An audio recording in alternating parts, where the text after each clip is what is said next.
Good evening, everyone. Here we come again. Let's listen to a new part of our story, The Twin Bandits. Today we will listen to chapter The Gum Tree. The Gum Tree. Robbing Peter made Doug more confident than ever. In the spring of 1978, he told his brother that he intended to hit a bank. Peter asked for specifics, but Doug simply said that he had it all planned out.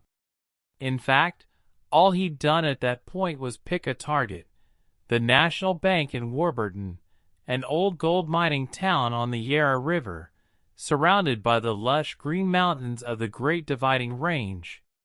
Doug had banked there a few years earlier, and once when he looked over the teller's shoulder, he saw heaps of cash in trays, far more than he'd seen when working in a bank as a teenager.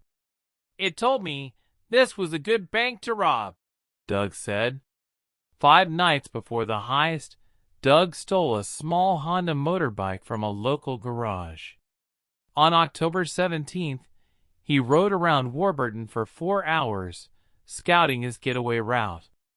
As the afternoon shadows lengthened, he found a hill overlooking the bank and sat there for 20 minutes, counting the customers going in and out of the building. Doug stepped into the bank dressed in a long oilskin coat, his face covered by a black stocking and a balaclava.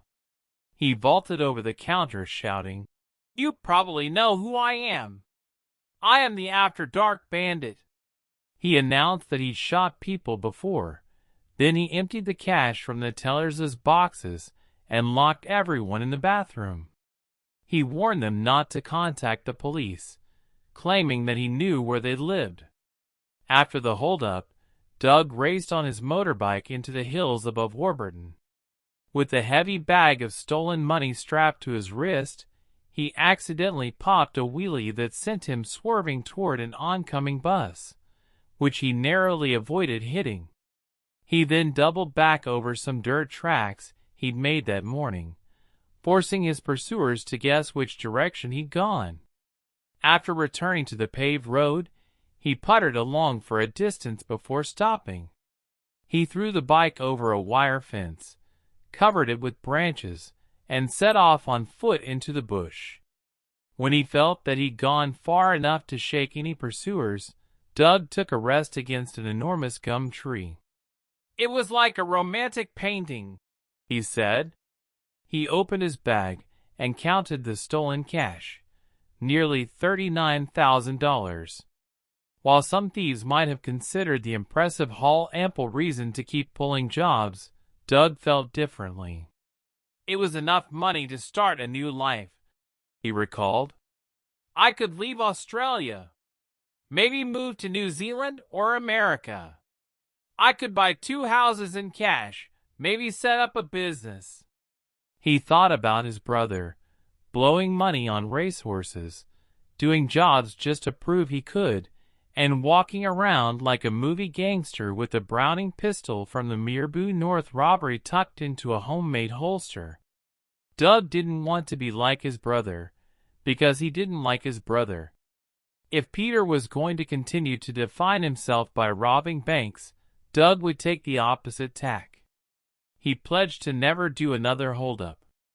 In the distance, he could hear the thrup-thrup-thrup of a police helicopter searching for him. He looked up at the canopy of the gum tree. Its long branches and flowing leaves provided perfect cover. Later, when Peter discovered how much Doug had scored, their biggest haul to date, he scoffed. "Beginner's luck," he said. "He was like a bomb just waiting to go off, and the trouble is, the bomb was going to destroy my life as well," Doug said. On March 14, 1979, Peter put on his rubber mask and darted inside the same Heathcote CBC he robbed the previous July. "Hello," he cheerily greeted the staff. "Remember me?" He tossed a bag on the counter and told the tellers to fill it up. Peter then placed his sawed-off shotgun on the counter and caught one of the tellers looking at it. "This is your chance," Peter said, daring them to grab the weapon. He forced the customers into the storeroom.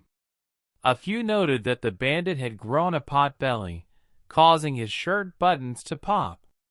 In a subsequent news article headlined, "The After Dark Bandit Casts a Broader Shadow," journalist Lindsay Murdoch wrote, "Police say the bandit's big spending of tab and bank money is starting to show." Peter announced that he needed a getaway car, and ledger keeper Jan Murphy handed him the keys to her orange Datsun. He drove Murphy's car to a small building in the countryside, where earlier that day he'd stashed his motorbike, an unregistered, customized machine with a top speed of 100 miles per hour. Zipping away on the bike, Peter was free. Doug thought that his brother was insane to rob the same bank twice. "He was like a bomb just waiting to go off, and the trouble is, the bomb was going to destroy my life as well," Doug said. Peter didn't take his brother's retirement all that seriously, and felt validated when, a few months after the revelation under the gum tree, Doug agreed to do another bank job. The heist was planned for the idyllic farming town of Hayfield. Peter gave Doug his motorbike and guns, and dropped him off about 12 miles from the target. Doug, who later said that he felt pressured into the job, yanked a few wires on the bike to render it inoperable, then spent the day sitting by a lake. When Peter found out, he was furious about the broken bike and because his brother had pulled out of yet another robbery. The twins had always fought, but their confrontations were becoming increasingly violent. Doug remembered Peter once holding his hair and kicking him in the face with his boot. Another time, he said, Peter tried to run him down with a car. Doug also recalled punching Peter in the face and ramming his head through a plaster wall at a construction site. During one fierce fight, Doug begged Peter to give up the robberies. "You have to stop," Doug said. "You're going to get us killed." By then, the twins had stolen close to $100,000, but for Peter it wasn't enough. His goal was to become the big guy in domestic horses in Victoria, he told me. To do that, he needed a sizable nest egg.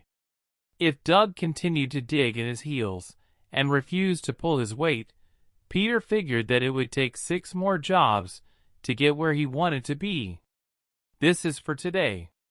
See you soon with a new part. Have a nice day.